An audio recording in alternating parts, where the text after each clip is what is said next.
আজকের ভিডিওর আলোচ্য বিষয় হচ্ছে আপনার বাড়িতে যদি ঘন ঘন অশান্তি হয়ে থাকে সেক্ষেত্রে আপনাদের কি করা উচিত।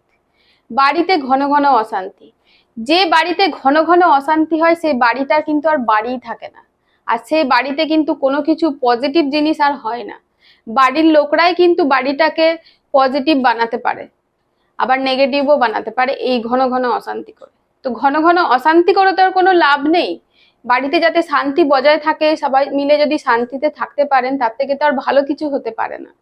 তো আপনাদের প্রথমে ভাবতে হবে যে বাড়িতে এই ঘন ঘন অশান্তিটা হচ্ছে কেন। এই শুধু শুধু তো আর কেউ অশান্তি করে না। তো এই অশান্তিটা হওয়ার পেছনে কারণ কি? দেখুন, বাড়িতে ঘন ঘন অশান্তি হওয়ার পিছনে কিন্তু অনেকগুলোই কারণ থাকে। প্রথমত কারণ হলো বাড়িতে যদি সবার মধ্যে আন্ডারস্ট্যান্ডিং না থাকে। ধরুন সবাই ভাবছেন আমি এই বাড়ির মালিক, মানে আমি এই বাড়ির রাজা, আমি এই বাড়ির হেড অফ দ্য ফ্যামিলি, আমার কথাতেই সবাইকে চলতে হবে। ধরুন একটা বাড়িতে 4 থেকে 5 জন মেম্বার আছেন, এবার সবাই যদি বলে আমি এই বাড়ির হেড অফ দ্য ফ্যামিলি, আমি আমার মন মতো চলবো আর বাকি মেম্বারদেরকেও আমার মতে চলতে হবে, তাহলে সেই বাড়িতে কিন্তু কখনোই শান্তি থাকবে না।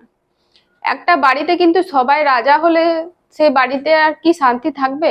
সবাই যদি বলে আমি নিজের মতো চলবো আর সবাই আমার মতেই চলবে, সেই বাড়িতে আর কখনোই শান্তি থাকা সম্ভব নয়।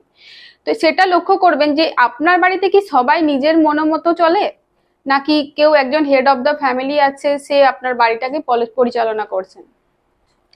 দ্বিতীয়ত হচ্ছে বাড়িতে যদি একে অপরের প্রতি রেসপেক্ট, মেম্বারের প্রতি যদি রেসপেক্ট না থাকে, যদি বাড়ির মেম্বাররা একে অপরের প্রতি যদি রেসপেক্ট না করেন, একে অপরকে গুরুত্ব না দেন, একে অপরের প্রতি ট্রাস্ট না করেন, একে অপরকে যদি ভালো না বাসেন, তাহলে সেই বাড়িতে কোনোদিনই কিন্তু শান্তি থাকবে না। এই ট্রাস্ট, রেসপেক্ট, গুরুত্ব দেওয়া, ইম্পর্টেন্স দেওয়া, ভ্যালু দেওয়া থেকেই কিন্তু একটা বন্ডিং হয় ফ্যামিলি মেম্বারদের মধ্যে। আর এইগুলোই যদি না থাকে তাহলে সেই বাড়িতে শান্তি কি করে থাকবে? তাহলে আপনাকে দেখতে হবে যে আপনাদের ফ্যামিলির মধ্যে কি সবাই সবাইকে কি ট্রাস্ট করে, নাকি সবাই সবাইকে রেসপেক্ট করে, নাকি সবাই সবাইকে ভালোবাসে, ইম্পর্টেন্স দেয়।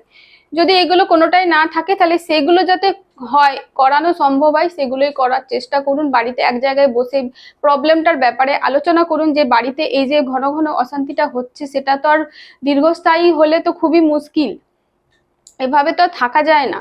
এক জায়গায় বসে আলোচনা করুন, বাইরের লোকের সাথে ডিসকাস না করে। বাইরের লোককে যদি আপনি এই ব্যাপারে বলতে যাবেন, বাইরের লোক আপনার পিঠ পিছে সমালোচনা করবে, হাসি মজাক উড়াবে, আর আরো আপনাদের এই যে অশান্তিটা হচ্ছে আরো কিন্তু কমপ্লিকেটেড করে দেবে। তো বাইরের লোককে না ডিসকাস করে বাড়িতে আপনারা যে কজনই আছেন না কেন এক জায়গায় বসে এই ব্যাপারটা নিয়ে আলোচনা করুন।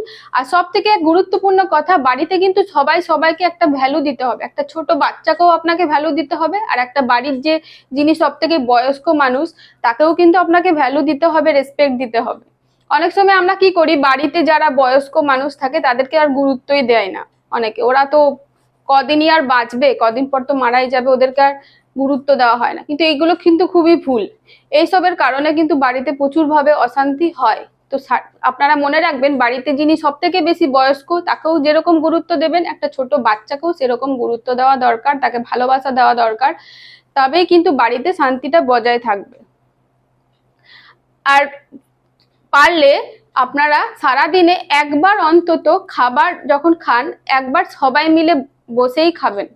সবাই মিলে খাবার খেলে কি হয়, পরিবারের মধ্যে একটা বন্ডিং হয়। বা সন্ধেবেলায় একসাথে বসে টিভি দেখলেন, বা কোথাও একসাথে সবাই মিলে ঘুরে এলেন, এই সকল কাজগুলো করলে কিন্তু ফ্যামিলিতে একটা বন্ডিং বাড়ে, একটা সবার প্রতি একটা ভালোবাসা, ট্রাস্ট, একটা গুরুত্বটাও বাড়ে।